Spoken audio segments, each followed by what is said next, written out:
pourrais expliquer à nos téléspectateurs ce dont il s'agit? Qu'est-ce que c'est exactement la traite des êtres humains? Écoutez, très simplement, c'est une forme de l'esclavage contemporain.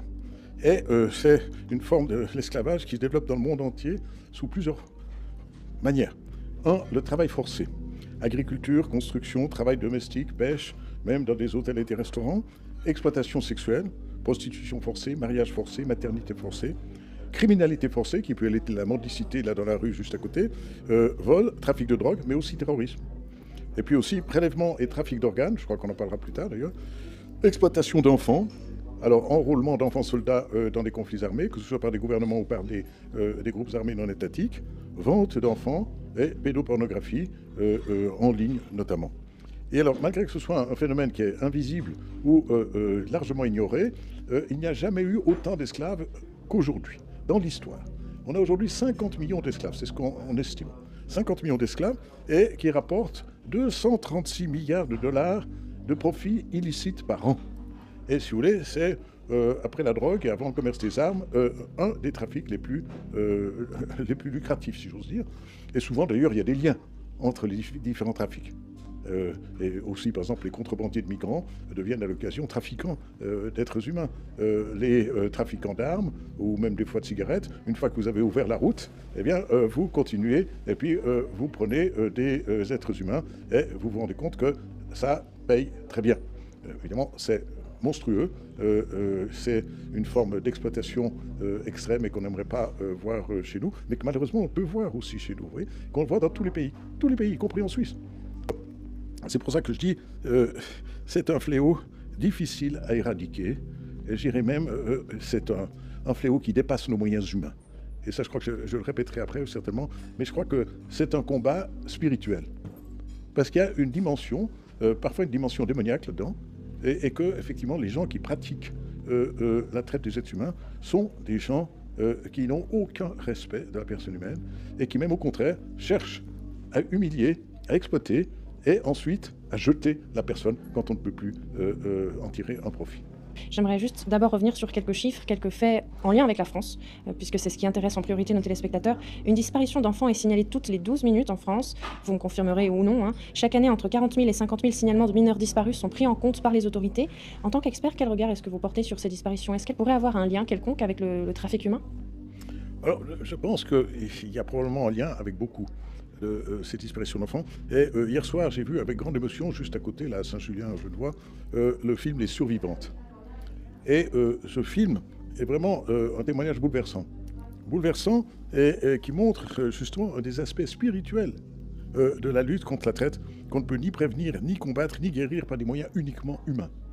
Parce que les moyens humains, par exemple, que ce soit la poursuite pénale, que ce soit la psychiatrie, que ce soit la médecine, etc., je pense que ce n'est pas suffisant. Oui. Mais je voudrais mettre en évidence aussi le travail de plusieurs centres d'analyse qui répertorient les abus commis contre les enfants dans le monde en analysant des sites internet et aussi le darknet.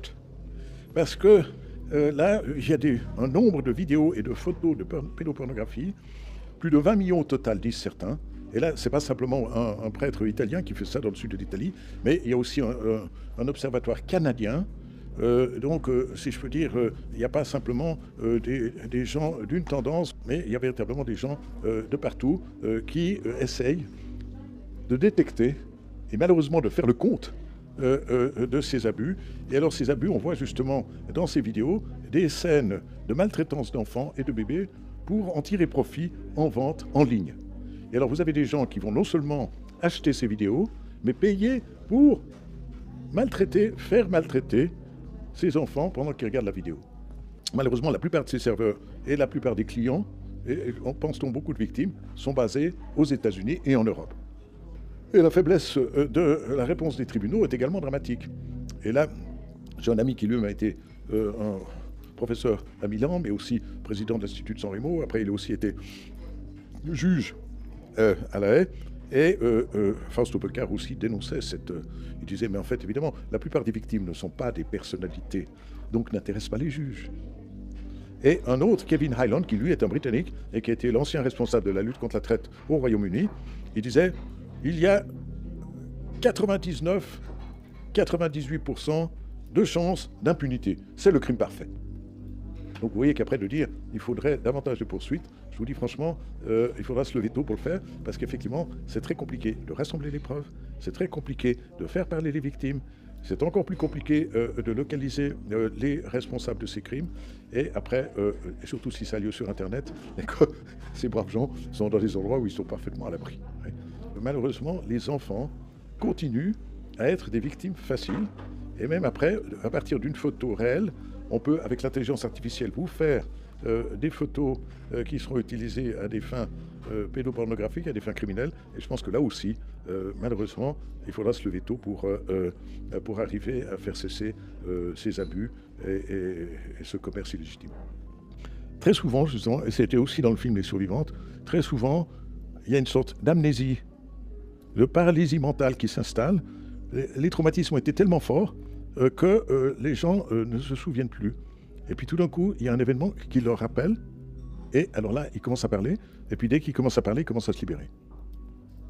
Et alors je dirais qu'effectivement, lui aussi, après coup, il s'est rendu compte qu'il y avait des problèmes, et qu'il a réussi à identifier ces problèmes, et en sortir, et puis justement à aider d'autres. Alors c'est pour ça que je dis, il faut absolument prêter la plus grande attention à ces survivants. Parce que ces survivants sont les premiers experts. Et c'est eux qui vont pouvoir aider les policiers, les médecins, les juges, etc., à véritablement faire face aux problèmes. Nous vivons dans une époque où tout se vend et tout s'achète, hein, y compris les êtres humains, et puis une fois qu'on en a marre, une fois qu'on a épuisé le sujet ou l'objet, on le jette. Donc je pense que, de nouveau, il y a une vision de la dignité de la personne humaine qu'il faut absolument réaffirmer.